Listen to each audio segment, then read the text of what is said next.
Time to ride the funk train because Snowmageddon continues up here on the hill near the mothership down in East Tennessee near the Smoky Mountains. And today, because there's 10 inches of snow outside, we're going to review a recharge game. Now, this recharge series has been either excellent or maybe, okay. And this is one of those games that's going to be near the okay part of the spectrum. We're going to look at Asteroids Recharged. Recharged?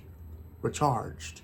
Hola, child. It's time for Funkmaster V's Getting Hip with the Atari 7800, where Funkmaster V, musician, ghost hunter, hat flipper, pro wrestler, and comedian takes you on a tour of all things cool about the Atari 7800. Are you ready to get your groove on? Because it's about to get funky up in here. We're currently experiencing an Atari revival right now, and Centipede and Asteroids are two of the most recognizable Atari franchises. They're venerable franchises, so it makes sense that they are two of the first Recharge games in this terrific series. However, the Recharge series is hitting on all cylinders right now, but in the beginning it felt kind of off. I've got some issues with Asteroids. You've played Asteroids. If you're watching this video, you've played Asteroids. You've already got an opinion about Asteroids. So, this new game, what is it about and what's it like? First off, the presentation, it's very neon-esque, and I'm not crazy about it. The later Recharge games have a really cool, distinct, silhouette-based art style. This is kind of like over-the-top neon, not 100% crazy fan about it. It's not the worst in the world, but the graphics, man, everything's kind of washed out in this rainbow haze. The space rocks are white with cartoony craters into the asteroids. I don't dig it. The main ship is simple. I like it. The UFOs are a little too oversized and cartoony.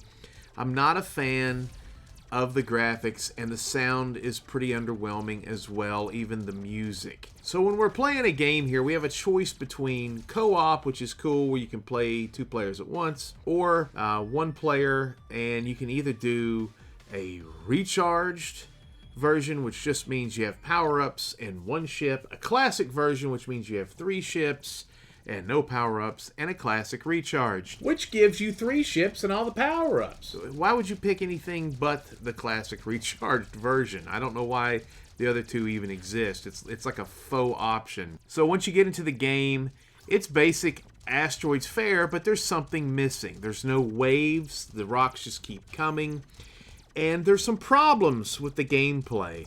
There are way too many power-ups. You become power-up dependent.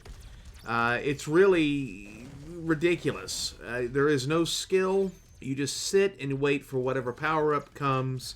You absorb it, and then you have a great time destroying everything on the screen. It's pretty damn easy.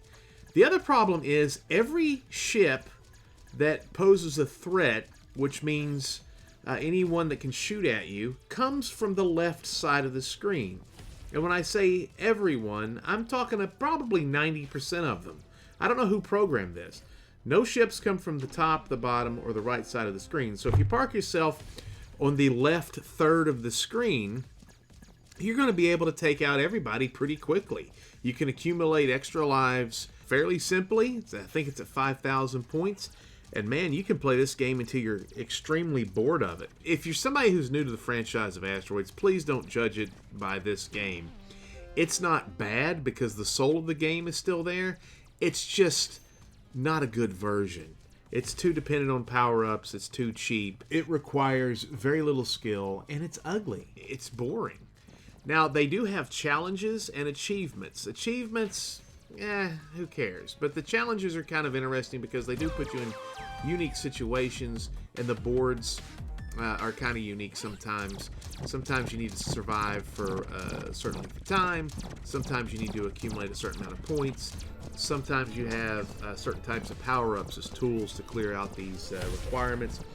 That's pretty cool, but to be honest with you, that's only going to absorb about an hour or 2 hours of your time clearing off all of the challenges. Okay, so let's go over exactly what my problems are with the gameplay here of Asteroids. Number one, The asteroids do not move fast. None of them. So they never pose a threat. The only thing that poses a threat are UFO starships that always spawn on the left side, and about every 5 minutes there'll be about 5 to 6 to 7, 8 of these things come out and get you, and it's kind of like the programmer's way of trying to kill you, because at that point that is pretty difficult. You gotta move around pretty good to get away from those guys. Also, you don't need your defensive weapon. You don't need hyperspace, you don't need shield, you don't need a frying pan behind your back. You don't need anything, because these power-ups are so powerful you don't even need your defensive item like you do with other Asteroids games. Also, collision detection is a little shoddy, and hey man, the UFOs, they don't even crash into the space rocks. What's that about? That is Asteroids to a T. So, let's score this thing. I have been quoted several times before saying the Recharge series doesn't have a bad game, and I probably lied. This one's not great. Graphics, sound, not my favorite. I think there's something screwy with the coding. It doesn't play like a great Asteroids game. It is fun, and it does have worldwide leaderboards. So comparing yourself and trying to get into the top 10 or something like that can make it to where you want to keep playing this thing. And again, like I said, it is fun. You might have said, did he just say it was fun after he's been crapping on it? It's Asteroids. So yeah, Asteroids is a great game. So the soul of it is somewhere inside, but I kind of feel like it's been tainted by a witch or something like that. I don't know. It's not the best Recharge game. It's not the best versions of Asteroids. And it's something you can skip, and you wouldn't miss anything. But these things are pretty cheap, $9.99. And if you catch it on sale, it's worth a twirl. And there are some people who really like the game. I just don't understand it. I think it's one of the worst. All right, guys. Thank you for watching this review. There are a lot better Recharge games coming down the pike. I wanted to get the worst one out of the way first. And in my opinion, Asteroids is a stinker. Make sure you check out Big and Funky YouTube's page for Wrestling with Ghosts, which is the Ghost Show with Soul. It's an actual legitimate paranormal team that's actually funny. And we go out and try to capture paranormal evidence with our humor. We're doing an insider report from booking a failed wrestling television show called The Existence and Fall of Great American Wrestling. Make sure you check that out. Make sure you check out our wonderful horror comedy movies. The Hike, WJHC, Showdown in Secret City, Camp Smokey, Vinny's Fantastic Rock and Roll Adventure. That's right, we make full-length feature films. You can see these things on Tubi. Check that out. And we also have a new podcast called Tuesday Tubi Movie Night, where we go and we watch a B-movie and we talk about it. This week coming up is Don't F in the Woods, and that's coming up 2 Tuesdays from now.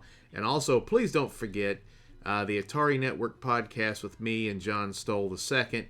We have a lot of people that love that show and participate. Join us. Get all your Atari news from this location. We also have a lot of fun. We have tournaments. We have ball breaking. We have busting balls. A lot of things with nuts. Check that out. That's every other Friday at 7:30 p.m. Eastern. And thank you guys for watching.